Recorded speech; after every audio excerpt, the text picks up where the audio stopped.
बिस्मिल्लाहिर्रहमानिर्रहीम। Class first year का chapter 1 measurement का नेक्स्ट टॉपिक अनसर्टेनिटी आज पढ़ेंगे। अनसर्टेनिटीज की डेफिनेशन से स्टार्ट करते हैं। The estimate of the possible range of an error in any measurement is called uncertainty.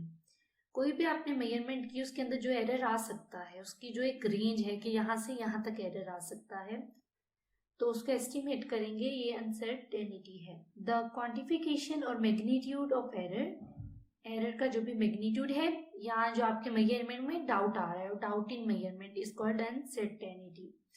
Uncertainty estimate how small और large the error is.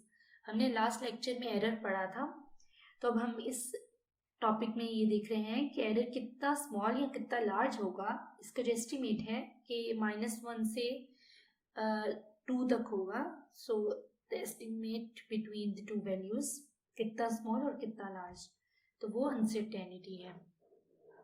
As there is uncertainty to some extent in every measurement, therefore every measurement need to be written in the form. वो कह रहे हैं कि measurement में कहीं ना कहीं अनसर्टेनिटी एग्जिस्ट कर रही होती है, तो बेहतर तरीका मेजरमेंट को लिखने का ये है कि measurement is equal to best estimate, जो आपका वैल्यू है, प्लस माइनस अनसर्टेनिटी। इस चीज को आप इस एग्जांपल से समझो। For example, a measurement of 5.07 plus minus 0.02 gram means that the experimenter is confident that the actual value for the quantity being measured lies between, जो फॉर्मूला पहले बताया उसके अकॉर्डिंग लिखा है कि मेजरमेंट इक्वल आ रही है, अब इसका जो बेस्ट एस्टिमेट है दैट इज 5.07 प्लस माइनस की अनसर्टेनिटी दैट इज 0.02। तो कह रहे हैं कि अब ये जो मेजर वैल्यू है ये लाई करी है इन बिटवीन 5.05, एक दफा माइनस का वैल्यू लोगे और एक दफा प्लस करके जो आएगा 5.09। तो 5.05 से 5.09 के दरमियान वैल्यू एग्जिस्ट कर रही है, तो अब मेजरमेंट लिखने का तरीका इस तरह से होगा कि आप प्लस माइनस डाल के वैल्यू लिख दो। इसके बाद टाइप्स हैं अनसर्टेनिटीज की। एब्सोल्यूट अनसर्टेनिटी और अनसर्टेनिटी। आप एब्सोल्यूट अनसर्टेनिटी भी कहते हो इसको, और अकेला अनसर्टेनिटी का वर्ड भी यूज होता है। ये इक्वल होता है least count of measuring instrument. जैसे आपने एक्सपेरिमेंट किए होंगे प्रैक्टिकल में फिजिक्स के, वर्नियर कैलिपर के, स्क्रू गेज के, तो उनमें लीस्ट काउंट जो उनका होता है उसको एब्सोल्यूट अनसर्टेनिटी कह रहे हैं। इसका सिंबल है, चेंज का सिंबल यूज कर रहे हैं, and has the same units as the quantity.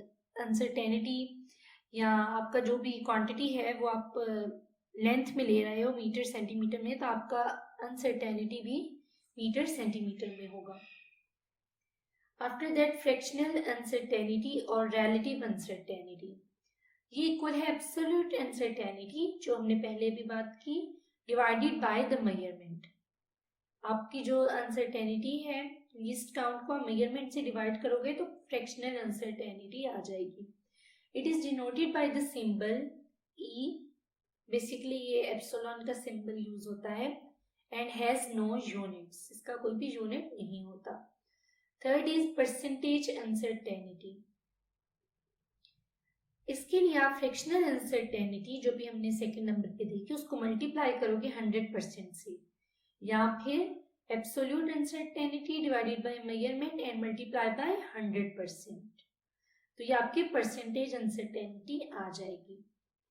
For example, length of a cylinder measured with vernier caliper of least count 0.01 centimeter is 2.35 centimeter।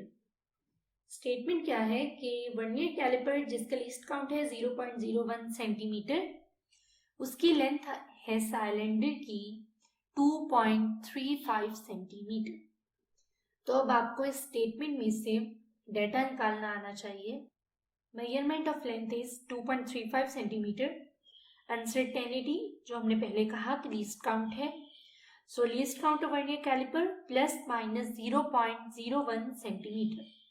अब लेंथ को फाइंड आउट आपने करना है, तो लेंथ लिखने का क्या तरीका है, जैसे पहले बताया, प्लस माइनस करके 2.35 प्लस माइनस अनसर्टेनिटी 0.01 सेंटीमीटर। इस तरह से आप प्रॉपर फॉर्म में लेंथ को लिखोगे।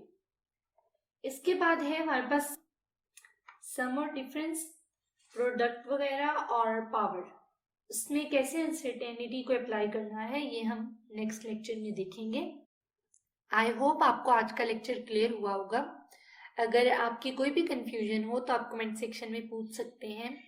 वीडियो को लाइक करें, कमेंट करें, शेयर करें और चैनल को ज़रूर सब्सक्राइब करें।